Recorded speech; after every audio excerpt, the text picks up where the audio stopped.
नमस्कार, मैं डॉक्टर शिखा गुप्ता आज आपको प्रेगनेंसी के दौरान शुगर बढ़ने के बारे में जानकारी देना चाहती हूँ। प्रेगनेंसी के दौरान शुगर जनरली 24 हफ्ते के बाद बढ़ती है।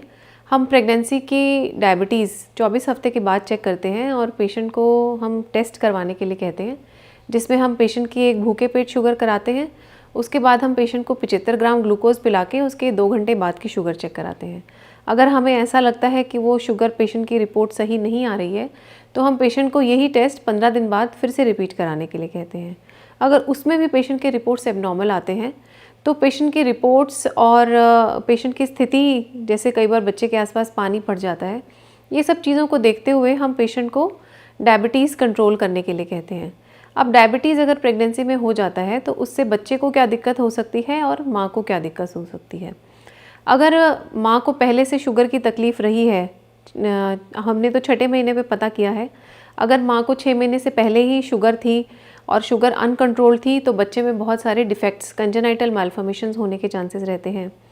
अगर माँ को प्रेगनेंसी की वजह से शुगर हुई है, जो कि 6 महीने के बाद जनरली डेवलप होती है, तो उसकी वजह से बच्चा अत्यधिक कमज़ोर हो सकता है या अत्यधिक वजनी हो सकता है, और फिर बच्चे की हो सकता है नॉर्मल डिलीवरी होने के बजाय सिजेरियन करने की ज़रूरत पड़े।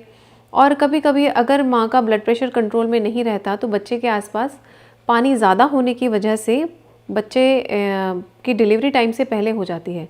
बच्चेदानी का मुख समय से पहले खुल जाता है और उसकी वजह से हमें बच्चे का पानी छूट जाता है और डिलीवरी पहले करानी पड़ती है।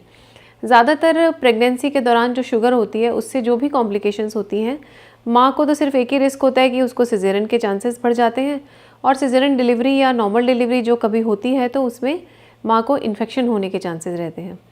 बच्चे के अंदर मैक्सिमम कॉम्प्लिकेशंस होते हैं अगर बच्चे का वज़न ज़्यादा हो। अगर बच्चे की नॉर्मल डिलीवरी ट्राई की जाती है और बच्चा हैवी वेट का होता है, तो शोल्डर डिस्टोशिया, मतलब बच्चे के शोल्डर अंदर ही फंसने का, माँ के शरीर में ही फंसने का डर रहता है, जिसकी वजह से बच्चे की गर्दन और शोल्डर में ग्रेव इंजरीज़ हो सकती हैं, जिससे कि बच्चा अपनी ज़िंदगी भर के लिए पैरालाइज हो सकता है।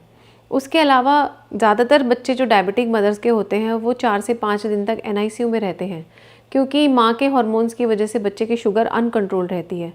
तो बच्चे का ICU में रहना, बच्चे का शुगर ना मेंटेन हो पाना, बच्चे को जॉन्डिस होना, बच्चे को कई बार इन्फेक्शन हो जाता है, सेप्सिस हो जाता है और उसके लंग्स में प्रॉब्लम हो जाती है, बच्चे का ठीक से सांस ना ले पाना डिलीवरी के बाद, और कभी कभी लॉन्ग टर्म में आगे जाके बच्चे को डायबिटीज़, मतलब 30-35 साल की उम्र के बाद उसको डायबिटीज़ होने के चांसेस रहेंगे।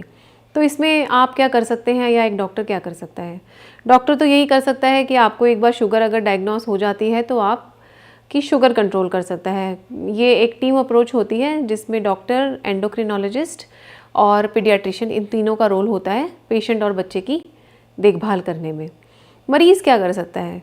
मैं तो सबको यही संदेश देना चाहती हूँ कि आप अगर प्रेगनेंसी प्लान करें तो उसके पहले अगर आपकी फैमिली में डायबिटीज़ है या आपको PCOD है, तो आप अपनी शुगर्स चेक करवाइए, और अगर शुगर्स अनकंट्रोल्ड हैं तो प्रेगनेंसी प्लानिंग शुगर कंट्रोल करके कीजिए। धन्यवाद।